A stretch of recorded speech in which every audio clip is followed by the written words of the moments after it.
Hi guys. So here we are, Dragonwings. We're going to start chapter 7 today. Happy Friday, by the way. So yesterday you read chapter 6, where we were introduced to two new characters, Miss Whitlaw, who's their landlady, and then Robin. So I guess you can kind of decide who you think he was referring to at the title of the previous chapter in terms of the demoness. So was it Robin or was it Miss Whitlaw?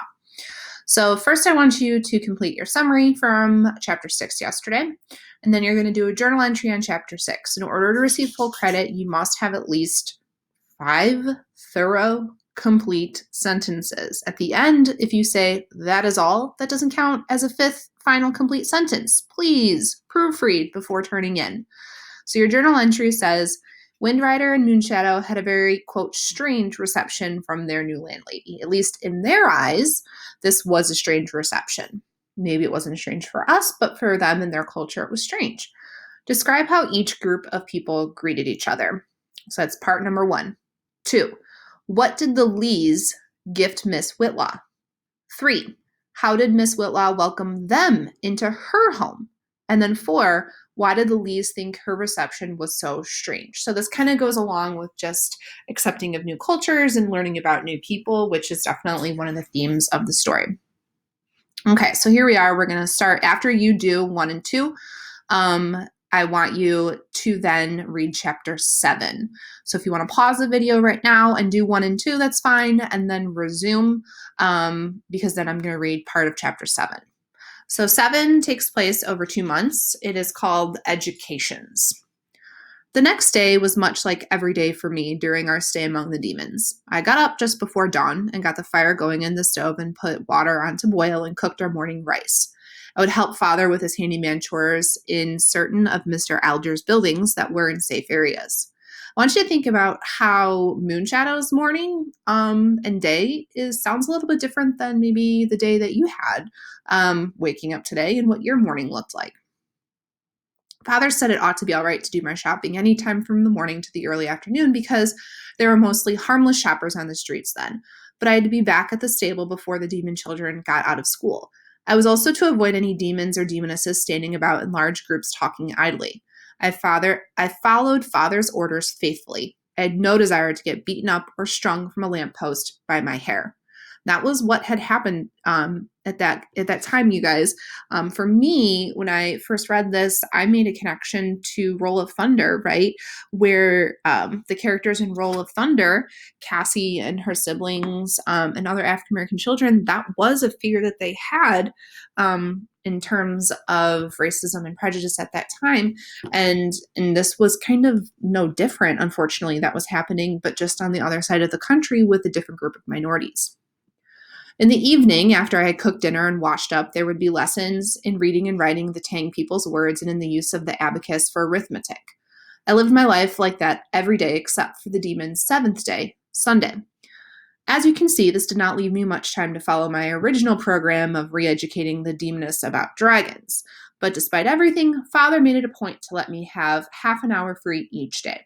I could do anything I wanted during that time, spit at the walls, sleep on my mat, or simply go off on my own. I think Father was secretly pleased when, a few days after we moved in, I decided to use the time to pay another visit to the demoness. Imagine only having a half hour free to yourselves, you guys, right? I don't mean to make myself sound like a goody-goody. She was a demoness to me at that time who lived in a magical kind of lair. It was an adventure. It was a challenge. And if I could remind her of some of the true things about dragons that people ought to know, but that she seemed to have forgotten, well, that was to the good. I went up to the demoness's house in my clean tunic and pants, my boots shined, and my face scrubbed, and my charm around my neck. She smiled quietly and prettily as she had that first day.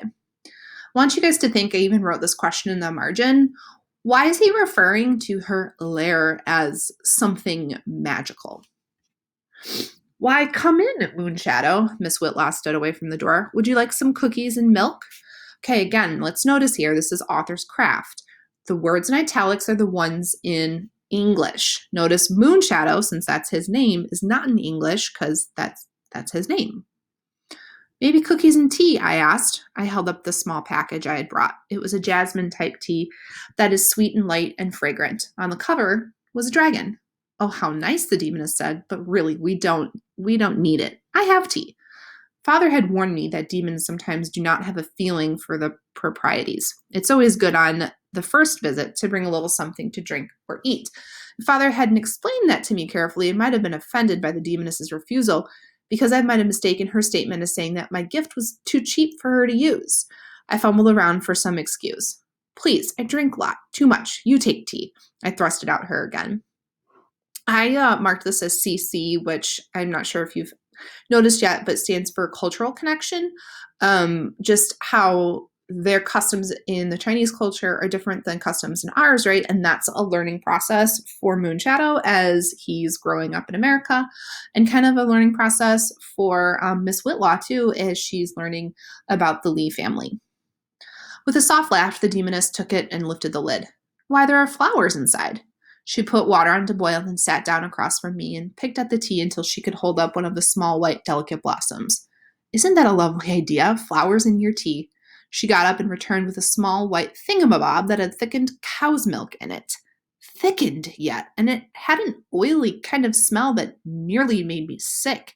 She also set down a sugar bowl.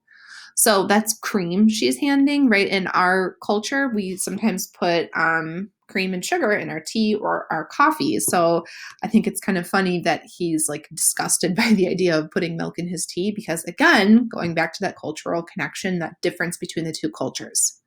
Cream and sugar, Moonshadow? Oh, but you never put that into it. She stood with the sugar bowl in her hand. You don't? No, it ruined tea. I will say this for the demoness. She was much more open to suggestion than I was. She put the sugar bowl and the cream jar away, despite her misgivings. But after we had brewed the tea in the teapot, she sniffed at the spout appreciatively. But this does smell nice. And she poured out 2 cups of the amber liquid. She sipped it tentatively. I watched her face as she broke into her smile and drank more. At least I had broken her of putting cream and sugar into everything. We drank our tea in a friendly kind of silence, and then Miss Whitlaw picked up the box again. Her finger traced the long, sinuous curves of the golden dragon. Oh my, isn't it it sounded like booty food dragon? Please? Beautiful, she repeated and explained the word to me. Once I understood her, I shook my head vehemently. No, and I fumbled for the right word in the demon language. But all I could come up with was a dragony dragon. Another thing to say for the demoness was her genuine interest in learning about people as people. Where some idiot like myself would have been smug and patronizing, the demoness really wanted to learn. And like Father, she was not afraid to talk to me like an equal. I don't think I understand. Dragon do terrible thing, yes, I said, struggling for the right words. But dragon, they do good thing too, bring rain for crops. They king among all reptile. They emperor of all animal. Okay, again, I marked that as like a cultural connection, learning the difference between the Eastern and the Western dragons. That's actually going to be one of the activities we do next week, is kind of learning about the differences of dragons in each of the cultures. So stay tuned. You are going to finish reading and marking chapter 7, and then again, go back, finish your summary, and then submit your assignment, and have a great weekend. Thank you. Bye.